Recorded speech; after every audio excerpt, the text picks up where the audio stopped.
Volunteer from WMCA Call for Action got to work. The knife was delivered promptly. So if you've got a problem, try WMCA Call for Action at 212-586-6666. That's 586-6666. Real People Radio, WMCA. Us, Real People Radio, we've been celebrating the summer and figuring out how old our bathing suit is. I promised you a special treat on today's show, and I think that we have one. We're going to do the definitive show on the Radio City Music Hall. I've done other shows on the Radio City Music Hall, as a matter of fact, but today, something special. I would consider this good summer fare. If you have children, at the Museum of Natural History, there's the Natural Science Room, and your children can learn all about plants, animals, and rocks that live around them in New York City. They're shown the plants in New York and the rocks in New York and the animals that live in New York City. And that's part of our theme on Monday's show. The exhibit is closed Mondays, but it's open Tuesday through Friday from 2 to 4:30. Not all the time that museum is open, only from 2 to 4:30. And on Saturday and Sunday, it's open from 1 until 4:30. I think it's something, JJ adores the Museum of Natural History. I think it's something that your children might like, too. The hardest thing about having a daughter who's graduating is getting all their stuff home. I think I went away to school with I told my daughter today on the phone, the long wire, I went away with a pencil and a book. She went away with her own television set, a hi-fi system, goodness knows how much paraphernalia, and getting all that paraphernalia back home is something else again.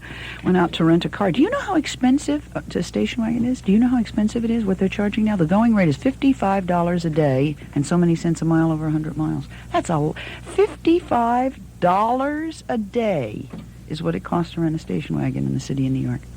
I think that's a lot of money. Don't you? In other words, you go away for the weekend for 2 days, and you're talking about $200 and some odd dollars plus mileage.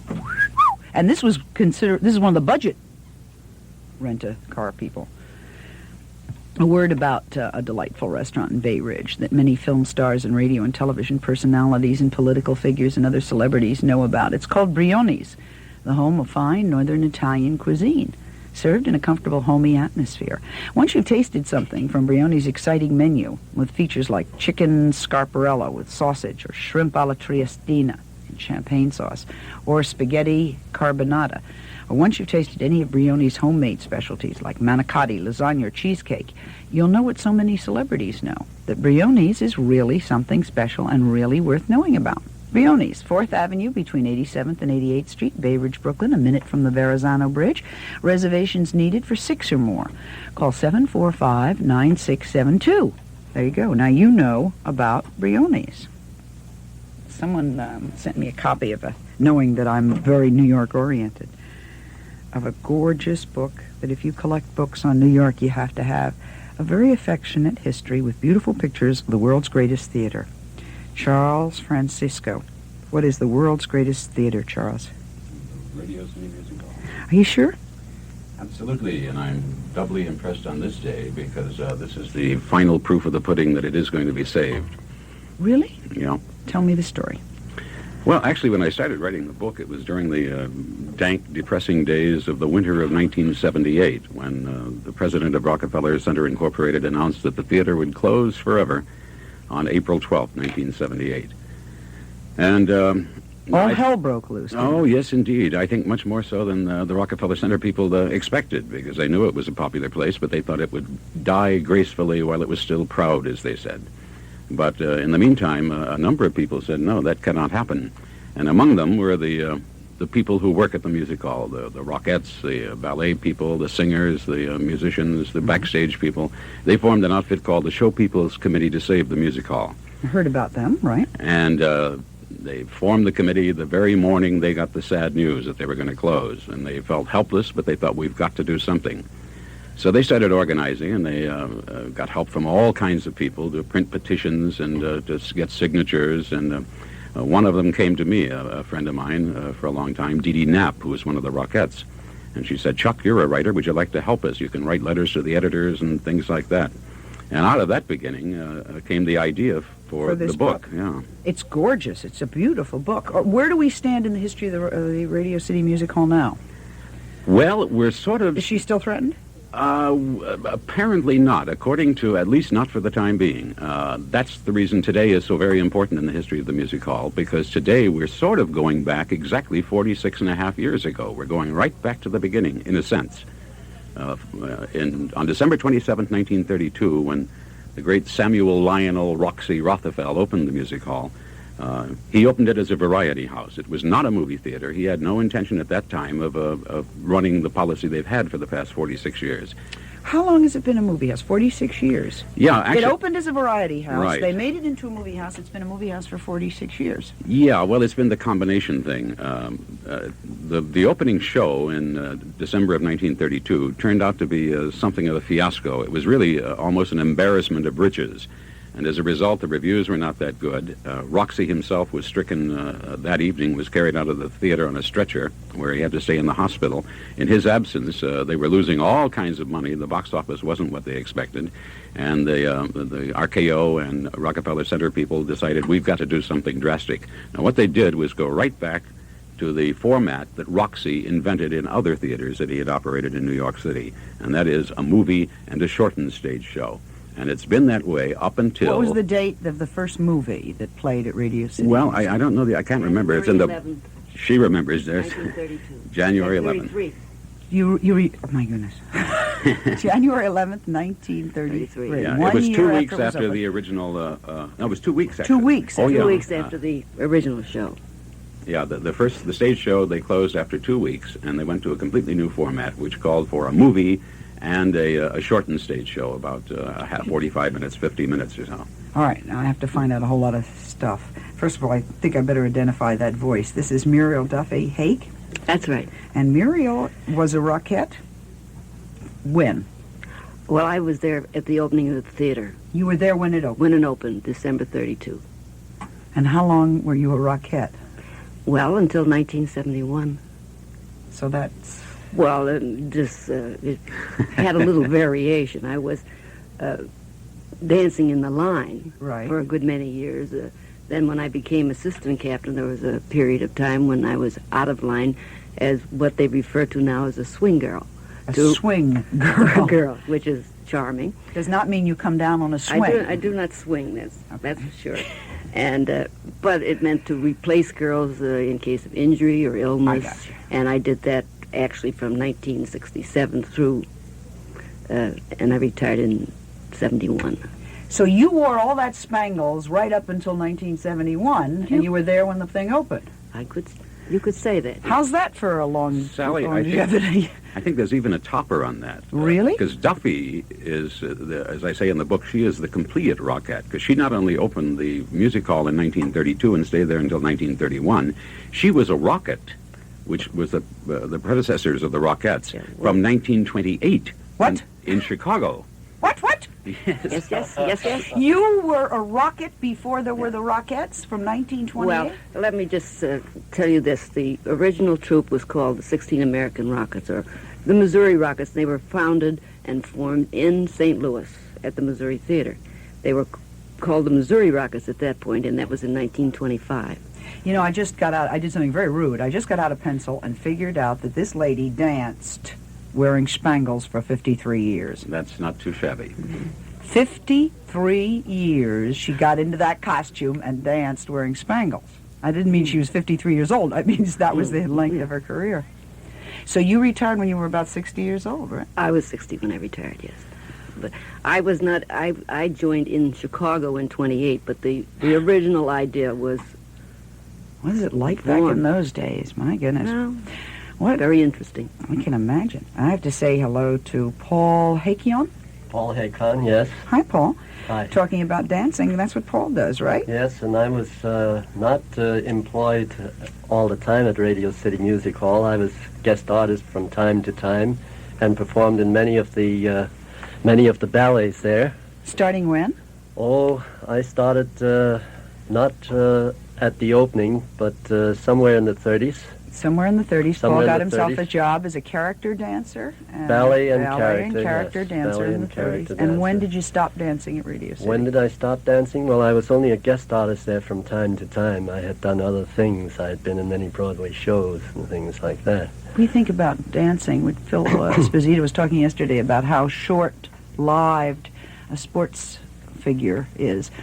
And we think of dancers as being very short. Well, dancer's life is very short also, yes. What do you do now, Paul? Now I'm sort of retired. I don't do anything in the way of the theater. I wanted to mention one thing, though, about this book. This book here really takes you to the heart of Radio City. And it is actually very, very complete in every sense. It brings the audience in general into the know of what went on at Radio City. Well, And I that's think- very nice of you to say that, Paul. No, it really does, because it covers every phase of the operation of Radio City. Not only the mechanics, the Rockettes, The organ. the organ, actually everything. The architecture of the building. Okay, I would like to open the phones now. I'm going to get Charles to do a little bit of background for us on the man who founded the Radio City Music Hall. I want to talk about the architecture of it. I want to talk about the history of the Rockettes. All right, but along the way, anything you've ever wondered about, here's your chance to ask this question. We're at 489-1155, and in New Jersey, we're at 624-6855. There's a delightful restaurant. Sorry, did that one? There's really a Mildred, and she's alive and well and still selling her wares in Borough Park, Brooklyn. Mildred specializes in fine linens and curtains for the home and a complete bed and bath boutique. At Mildred's, besides finding Mildred to help you, you'll find a complete line of Martex sheets, comforters, blankets, bedspreads, and towels in all the new patterns. Reflections, Uri, Metropolis, and Pinafore Rose. Choose from a large selection of summer weight patch quilts from only $14.95. See, there is a Mildred, and she'll be there every Sunday with a sidewalk sale. Choose from permanent press fabric tablecloths for only $3, twin comforters, 2 for $25. This weekend only, Mildred's has Brooklyn's largest selection of kitchen curtains and tablecloths. We're open this Sunday and Monday. Visa and Master charge accepted. Freshen up for spring and get over to Mildred's, 4600 13th Avenue, Borough Park, Brooklyn. Or call 438-2159. As for Mildred, she's really there. Lisa Vanderwater, one of America's leading teachers of wine evaluation, says this about Taylor California Cellars Burgundy. It has an outstanding balance and fruitiness. The other California Burgundies that I've had don't have anywhere near this much flavor. Dennis Foley, an expert in rare wines, says this about Taylor California Cellars Chablis. I like it better than other California Chablis that I've tasted because it's crisper and more full-bodied. I think this is an example of California winemaking at its best. Robert Haas has assembled wine cellars for such world-famous restaurants as Maxime's of Paris. I think that this particular wine has a better balance and a better style than most California Chablis. Barbara Quinn is not a wine expert, but she recently bought a bottle of Taylor California Cellars Rosé. Taylor California Cellars is as good as they say it is. I like it much better than the other California rosés that I've tried. Taylor California Cellars. Better wines. Try them and judge for yourself. Taylor California Cellars, Gonzales, California. Our topic right now, Radio City Music Hall. Any questions you'd like to ask? Something you've always wondered about. Anyone out there not been to Radio City Music Hall? Okay, Charles, what was on the spot before it was built? What was there? Do you know? Immediately before it was built, it was kind of an undeveloped area, really. There were some dwellings and what have you. The houses? Yeah. But that the main central area right there where Rockefeller Center is now was basically sort of an undeveloped area. It was not, I don't mean it was open pasture land as it was originally when Columbia University bought the property. But it all started in 1928, and it began as a project to build a new Metropolitan Opera House. It was originally supposed to be the Metropolitan That's Opera. right, yeah. And John D. Rockefeller Jr. was approached to secure the land and lend his financial and moral support, and he agreed to do so. But then came the Depression, and the Metropolitan people kept squabbling among themselves, and eventually that entire project was dropped. But Rockefeller was left with a long-term lease on the property, costing him $3.3 million a year, and he decided we'd better do something. And eventually came the idea to build what is now Rockefeller Center, and one of the most important components of that center turned out to be the Radio City Music Hall. So, in effect, who now owns Radio City Music Hall? Well, that's owned by Rockefeller Center Incorporated, but that's the building. They have always owned it. It has not changed hands from the day it was built. Well, in a sense it has, yes, because originally it was a joint project with RKO at that time. So it has just gone from half of an ownership to a full... To a complete ownership, yeah. To a full ownership. What architectural style is that building? The building on the outside is no particular architectural style, although it's generally Art Deco. But on the inside, of course, it's famous for its Art Deco style inside. What are the most phenomenal examples of Art Deco that are housed in that? What's it famous for? What should we look for if we go in and to Radio City Music Hall? What's the one thing you want to look at? Well, I think that's just a matter of choice because, as I say in the book, Ada Louise Huxtable, who's a very distinguished architecture critic for the New York Times, has called the Radio City Music Hall and the Chrysler Building immortal. In other words, she thinks they are the two finest examples of Art Deco style in the entire world. I happen to agree. And at the music hall, as I say, there are so many things. That's the reason I wanted to write about it and also use a lot of illustrations to point them out. Mm-hmm. There are so many little nooks and crannies that the average visitor to the music hall doesn't really look at closely. And like there are the underneath the marquee on the 6th Avenue, I'll bet you that at least half of the people never noticed it, are a bunch of lovely bas-reliefs of musicians and minstrels and various theater scenes. Next time you're driving by, take a look at that. Yeah. 6th Avenue side. Wake up to what's new at the Claremont, the new Claremont restaurant in Verona, New Jersey, at the corner of Bloomfield Avenue and Route 23. The new Wide Awake management has made changes at the Claremont that'll amaze and delight you. New menus with reduced prices and the best quality food. New hours to serve you better. The Claremont is open Monday through Thursday from 6:30 a.m. to 3 a.m. and 24 hours on weekends. Try their new terrific breakfast menu. There's no better way to start your day.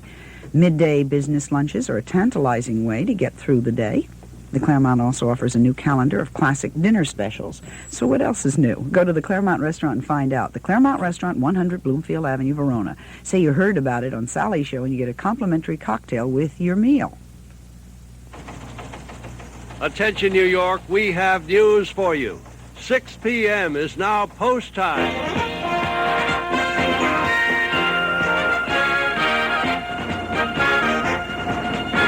This is Barry Gray. The Bulldog microphones have moved to the New York Post. Managing editor John Van Dorn and I talk with your favorite Post reporters for 1 hour, weekdays at 6. Get your New York news an hour earlier, live at 6. Post time on WMCA Radio. Radio City Music Hall, something we're discussing today. We've got a nice group of people who have joined us. And if you have any questions, we're at 489-1155. You're live on WMCA. Hello there. Hello. I would like to address a question to the people from Radio City Music Hall, in particular the dancer. I had been at a show during a performance, and knowing the precision that the Rockettes are known for, there was an accident where the girl went over on the ball, and I understand they kept it in as part of the act for years later. Could you possibly be referring to the Roxy Theater, where the gay foster girls used to do that type of work? Oh, I'm sorry. I thought it was the Rockettes. No, I'm afraid that was not in our bag. I'm very sorry. I enjoy Radio City Music Hall and hope to continue to do so. Thank you very much. Thank you. What was the first film that opened in Radio City Music Hall? The Bitter Tea of General Yen, starring... The Bitter Tea of General Yen. Yen. There we go. Okay, everyone, I want you to walk into your neighborhood bar tonight and say, name the first movie at Radio City Music Hall. And see how many people take you up on that. You're live on WMCA. Hello. Hello. Miss Duffy, please. Yes, go ahead. Would you know a girl named Adrian Carr? I didn't quite catch... Adrian Carr. Adrian Carr. Could that possibly be a married name? No. She started at the Rockettes in the early 30s. Well, maybe I was too young to be aware of them. I don't really remember it. How many Rockettes in total Have there been? Has anyone kept track of how many? I don't think anybody. Duffy is really the has. expert in that, by the way. About. because- Would Well, you we want have to a rock- hazard some kind of a guess? Oh, I would say in the thousands. In the In the thousands. thousands. It would have to be. Okay, that's why Would you have wouldn't to be. know one name. Have there ever been? Was anyone ever famous? Became famous as a movie star who was a rockette? Well, we had two. Lucille Bramer was a rockette, Yes. and Vera Ellen was a rockette, and Adele Jurgens, whom I didn't know, she came from theater like George White's Scandals, or because Russell had many troupes in different shows at one time. They had. What was the last time they did that television show with the Rockettes? That was on NBC. You was mean it the not Anne Margaret show this Yes, year? that's right. That was in November this year. But she was never a Rockette, Anne Margaret. No, They but tried she- to make her look like she had been she a was- Rockette. It was by inference. This show was built around the idea that she was a rockette. Yeah, I resented that. Yeah, she is, as a matter of fact, an honorary rockette. And she The girls no, made her they an actually honorary made her an honorary rockette.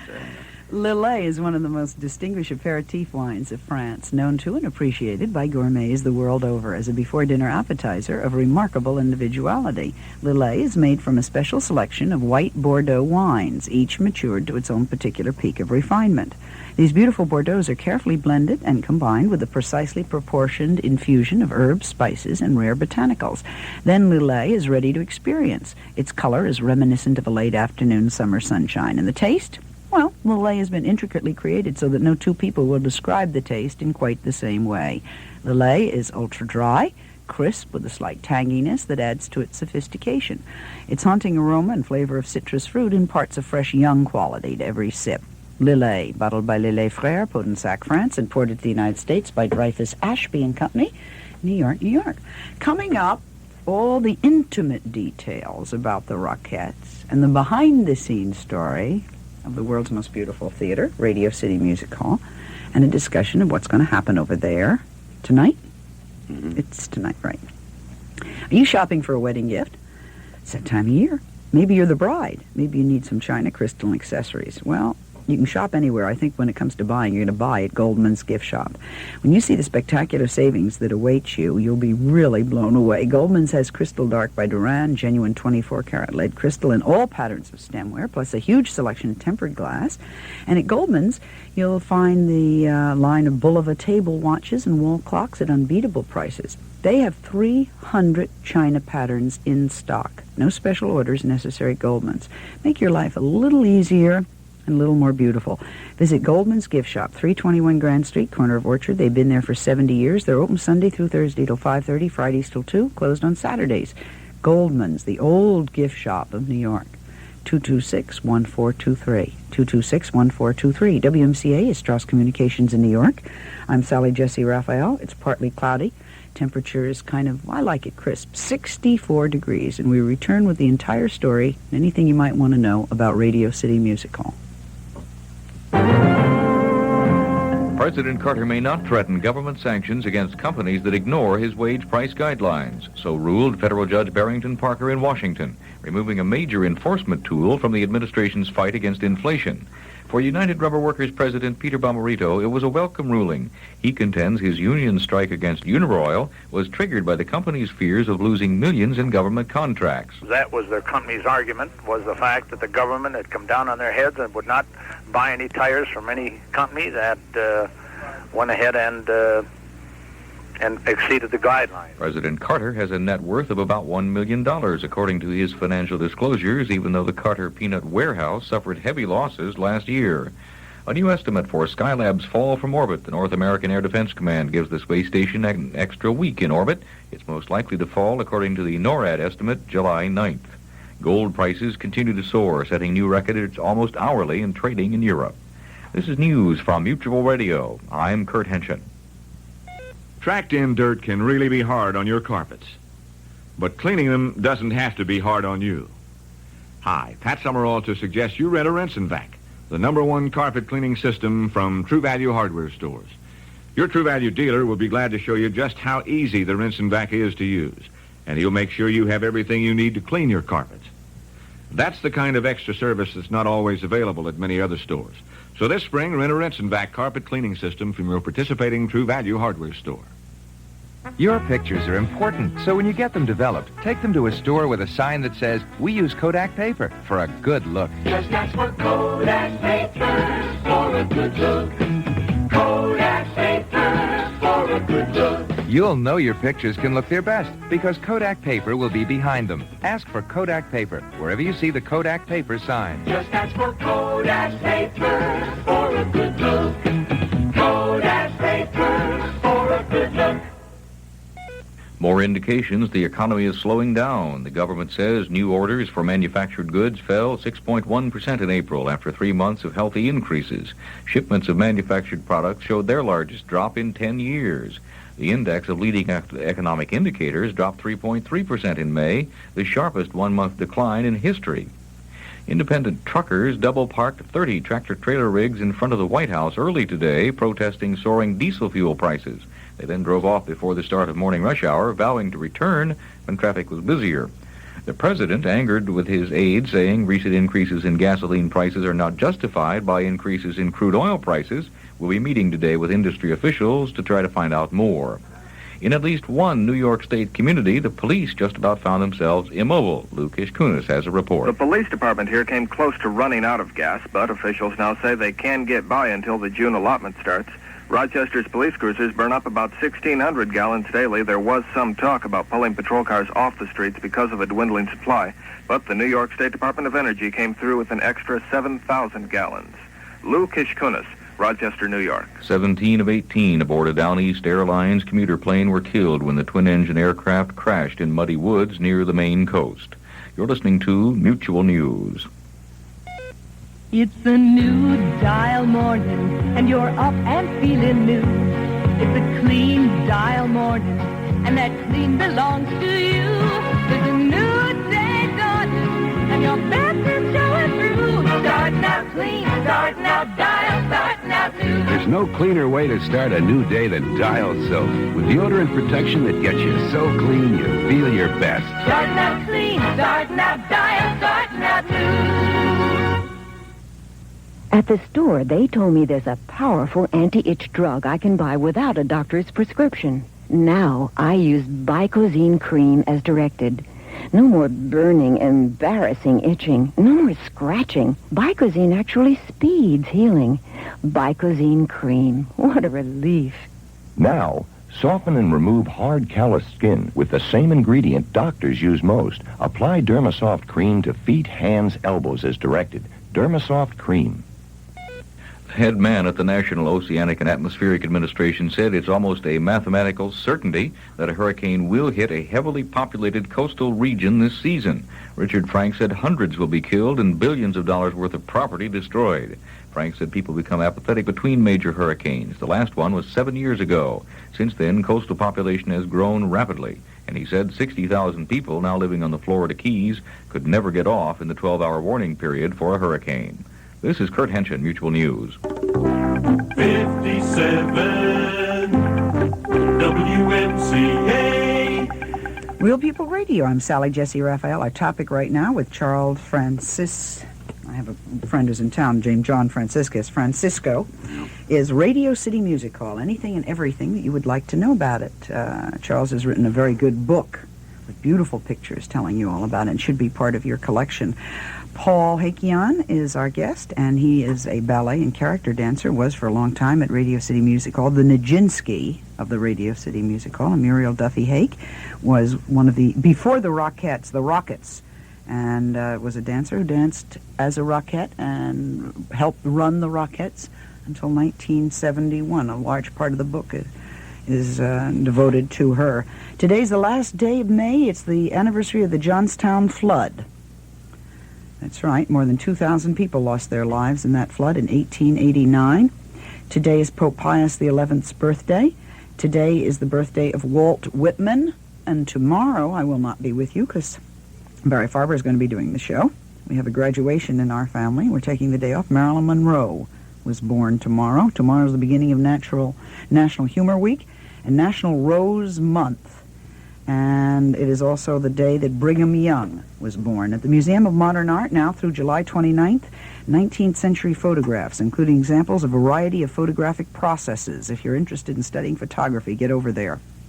You see what life was like back in the 1800s with all those early photographs at the Museum of Modern Art. It's a very good exhibit, and it'll be there through the end of July.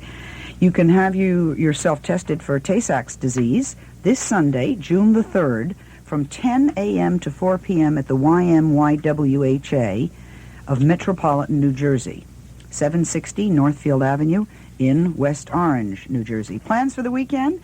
The annual Purchase County Fair will be held this Saturday and Sunday from 11 a.m. to 4 p.m. at Manhattanville College campus in Purchase. There'll be rides, antiques, crafts, arts, and more. And just in case the fair is going to be held if it rains, all the events will just be moved indoors. The Purchase County Fair. Something for you to plan to do this weekend. How many movies, what was the longest running movie at Radio City Music Hall? Would you know? I think of The Odd Couple, their records are kept in different ways. As far as weeks, I'm pretty sure it was The Odd Couple. In box office, I think the Sunshine Boys might, because the prices kept going up. So Either The Odd Couple or the Sunshine Boys. What did they Neil run? Simon has to be the champ. I've got it in the book, but I'll got it if I remember. But they ran for quite a few weeks. Do you know, Duffy? I really don't know, but I think a lot was based on weeks that each film star appeared and how many weeks her pictures had played. And Greer Garson, of course, holds that record. Yeah. And next would be Katharine Hepburn. Ginger Rogers. Ginger Rogers. And Cary Grant was the all-time box office champ as far as the male all-time star. Box office champ at Radio City Music Hall is Cary Grant. Cary Grant. Let's talk about the several thousand girls themselves. First of all, are we going to continue having Rockettes, or are they disbanding? Very definitely, no.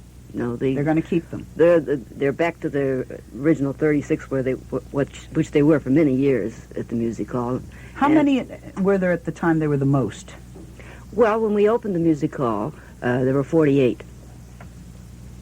But, of course, with circumstances, the way they turned out, it was cut to 36 very, very quickly. Isn't that brutally hard work? How many shows a day do those girls? 4 a day. 4 a day. 7 days a week. 7 days a week. But in the old days, when they changed movies every week, starting in 1933, they had a new show every week. Yeah, so at that time, yeah. And they were also sometimes doing 5 performances a day. In those days, when they went from the variety show, which was 2 weeks after the theater opened, then we went to a new show every week and 5 shows a day. Can you imagine the discipline to do 4 shows a day, 7 days a week?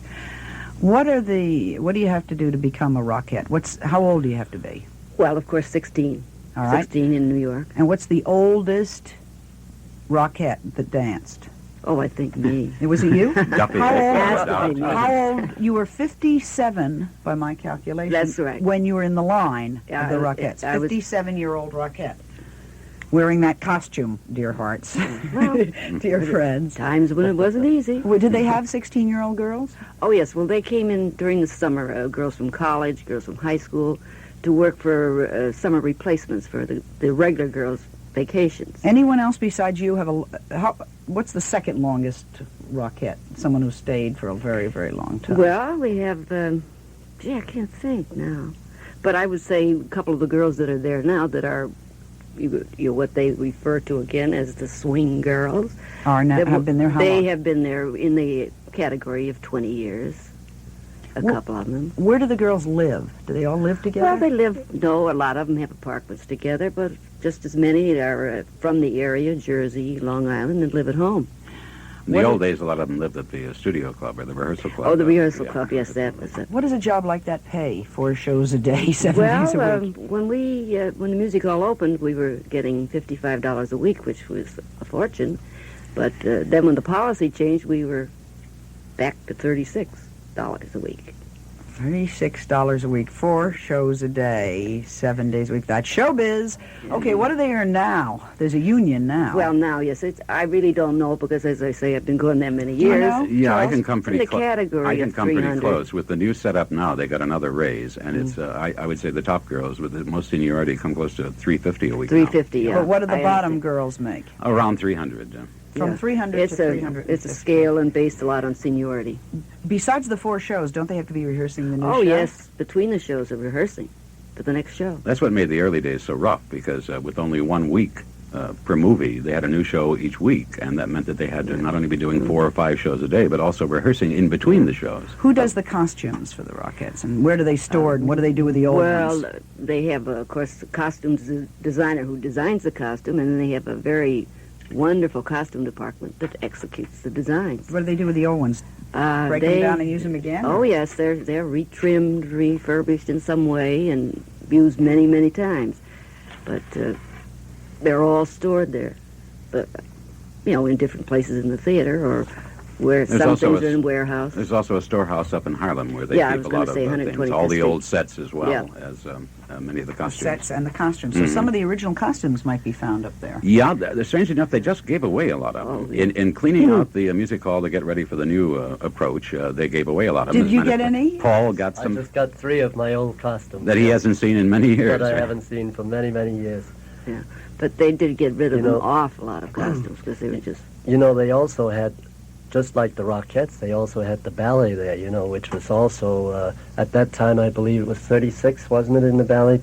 36 I would think members. That. I think 28 girls working. And that's interesting to note, by the way. The music hall had the first permanent corps de ballet in the entire nation, the very first one. The first. If anyone asked you where was the first corps de ballet in America, it was at Radio City. Right at the Radio City. Absolutely. Most of them came from Europe, did they not? What, the corps de ballet? Yes. No, the corps de ballet was all-American ballet dancers? All-American ballet dancers. That was what was so impressive, because at that stage there was no place for ballet dancers to work. They did Broadway shows and nightclub acts and what have you, but no regular ballet. If you wear size 14 and over, you've probably given up hopes of ever shopping in those wonderful little boutiques. Well, you put those second-class citizen thoughts away. Nancy Radman opened The Forgotten Woman for you. She did it when she went from size 8 to 20 and couldn't find any clothes. Nancy's a very glamorous lady. She believes in good fabrics and good fashion that fits, not the polyester pull-on pants and shirt-type look. She sought out and designed clothes with the special proportion necessary for the fuller figure. Nancy is living proof that there is nothing that a heavy woman can't wear, including plaids and prints, if the vital proportion is there. Nancy's own collections and merchandise, specially sized for the Forgotten Woman from leading manufacturers, offers you a shopping independence you've never known before. The Forgotten Woman has no competition for beautiful clothes up to size 48. You'll be very surprised. The Forgotten Woman, 880 Lexington Avenue in New York City, and Manhasset, Long Island, Fort Lee, New Jersey. Look them up in the phone book. It's worth the trouble. The Forgotten Woman. You won't feel forgotten anymore.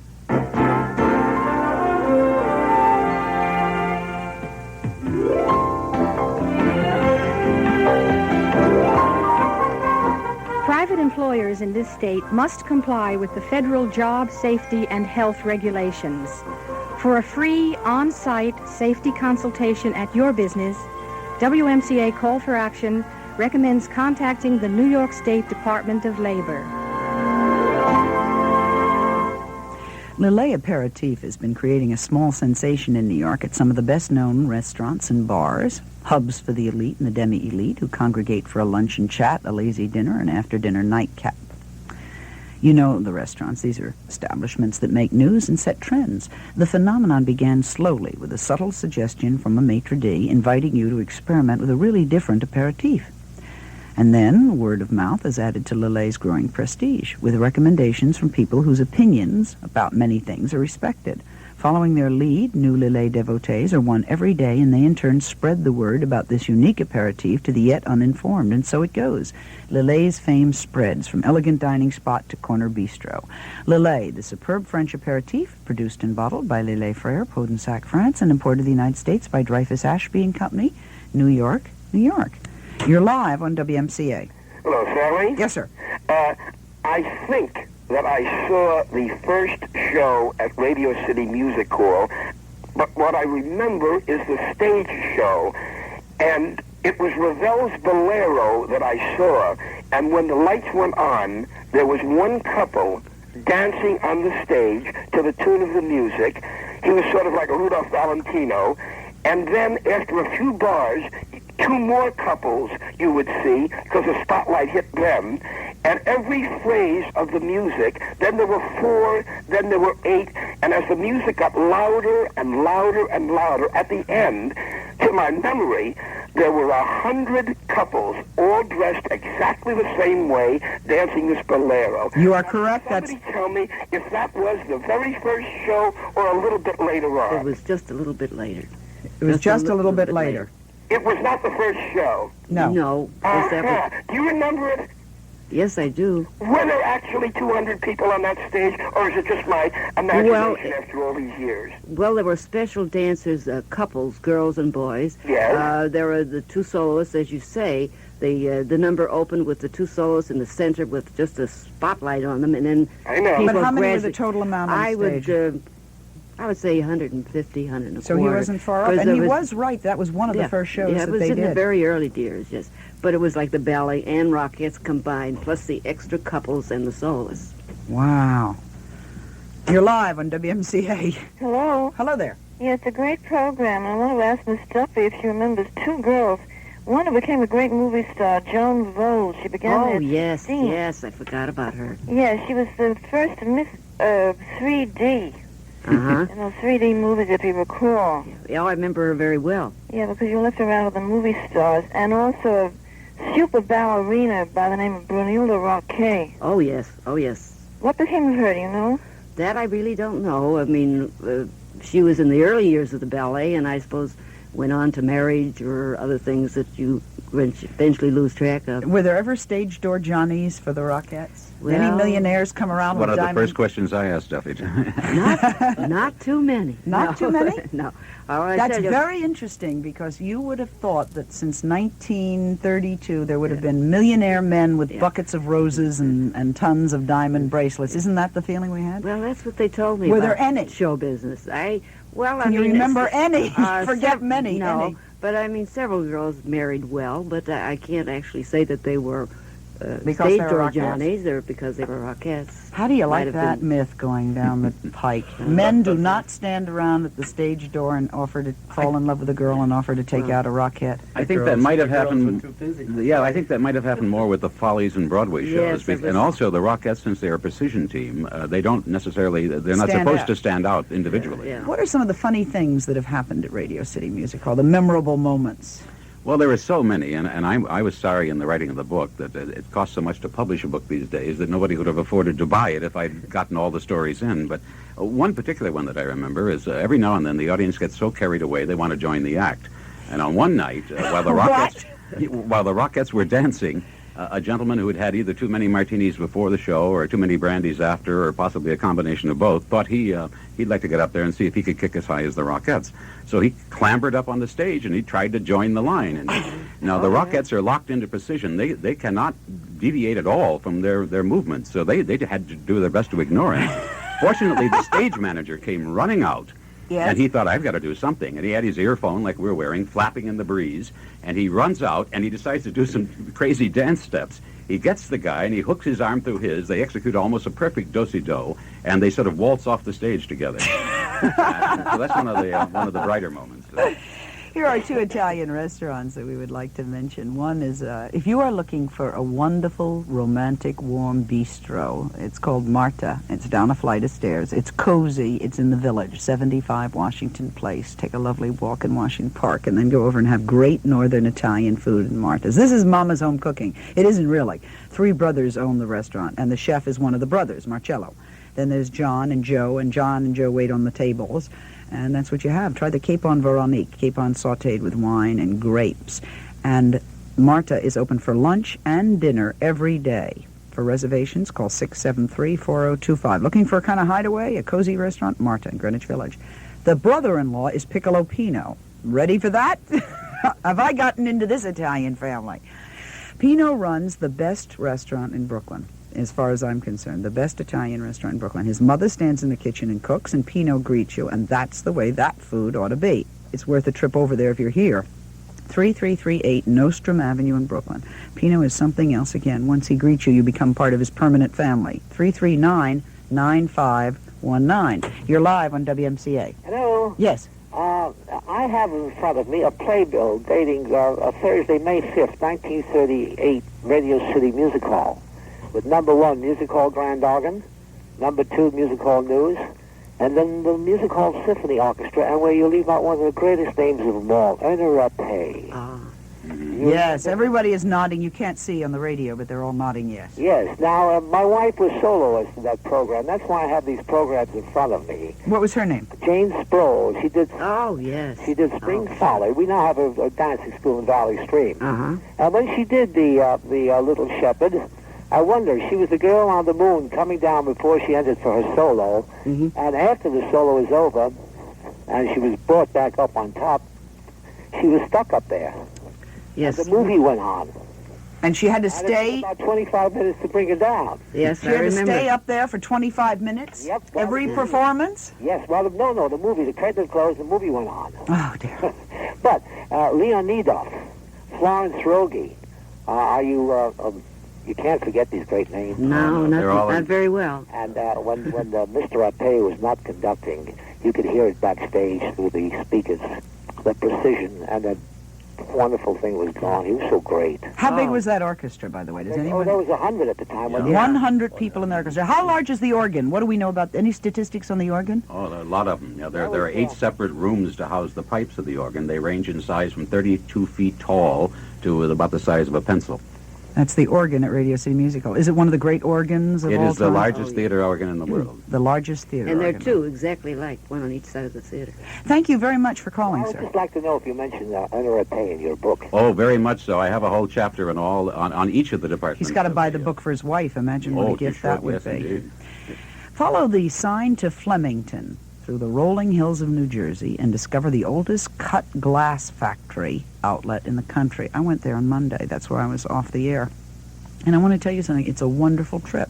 You load everyone up in the car, and you go to Flemington, New Jersey, and there are these outdoor farmer markets, and there's terrific restaurants, very wonderful restaurants, and then you spend all day in a shopping orgy. They have a place called the China Cabinet with all these seconds, and frankly, to watch them cut glass, to go to a cut glass factory and watch them cut glass, and to buy, very, like a set of cordial glasses or some nice thing to bring back. They have everything of Chinaware and kitchenware. Flemington is really something else again. There are like 5 buildings on 10 acres. When I send you to the Flemington Cut Glass Company, I'm sending you to a whole day. What do I think about the buys? I think I'm a pretty good shopper. And in all the name brands like Baccarat, every kind of crystal that you've ever imagined, you can see there the prices are very, very low. Far lower than any place that I've seen. Far lower than any in-town metropolitan discount store. We're not allowed to mention the names, they'll get hysterical, but it's the Flemington Cut Glass Company, and you just go out there to Flemington, New Jersey. You're live on WMCA. Hi, Sal. How you doing? Fine, thank you. Okay, 2 things I'd like to know. Isn't it true that the movie screen at Radio City is the largest movie screen in the world? It's certainly the largest one indoors. I suppose outdoor movie screens might be larger. All right, one thing I want to know, too. Wasn't the Jolson story the most successful movie ever shown at Radio City? No, not really. No, they've had much bigger ones than that in later years.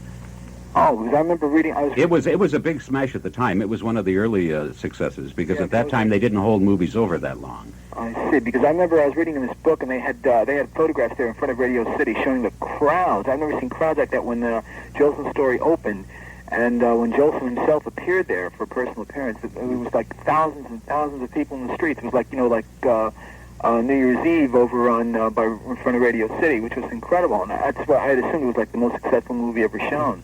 No, it was one of many successful ones. But when was the Jolson story in that theater? Does anybody know? 45 or 46. Yeah. I have a photograph of my father, who was in New York on a business trip, standing in front of Radio City Music Hall, and on the marquee it said the Jolson story. It's the only photograph I have of my father. It would have to be 45, Sally. And that's something. He was here as a tourist. He looked so dapper. I guess it was in the summertime. There was a story about a girl in a champagne glass, and somebody put a mouse in her glass. Oh, yeah. One of the Rockettes was in a champagne glass, and somebody stuck a mouse in there. That's one of the current co-captains of the Rockettes. She's still a Rockette, Joyce Dyer, and she's one of the veterans. When did she discover the mouse in the glass with her? She was just as she was being wheeled on stage, and she didn't have time to get out of the glass, and she started screaming hysterically, but they pushed her on New Year's anyway. Eve. It Oh, was New it? Year's Eve show. Oh, what a lovely thing for somebody to do on New Year's Eve. There again, we go back to replacements, though. The girl that was supposed to do it was sick or ill, and so Joyce had to replace her in the champagne glass for the New Year's Eve show. Did they have elephants on stage at the Oh, very much so. They used to love those elephants. Well, animals have always been a big part of the music hall, of course, because it's such a big stage and such a big extravaganza. And, as a matter of fact, one of the ballerinas told me that she always wanted to write a book about the music hall called Manure on My Mark. Because...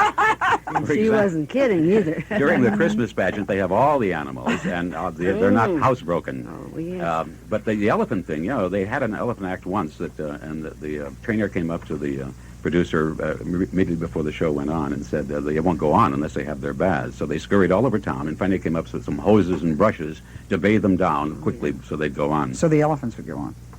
Garden Camera is now featuring the Rolay 35 LED, the camera you can take on your next adventure. It's so small you can make it part of your gear. It's compact, about the size of a pack of cigarettes. It's rugged, yet lightweight, only 8.5 ounces. It's easy to use with red and green LED exposure indicators in the viewfinder. It's a superb quality camera with a Weiss-designed lens for sharpest results. See the Rolay LED, all the other Rolay products, and the products of every major camera manufacturer as well, all at the lowest prices possible at Garden Camera, 345 7th Avenue. Garden Camera is easy to reach, open every day except Saturday. It's just 2 blocks from Penn Station between 29th and 30th Streets. Major credit cards accepted.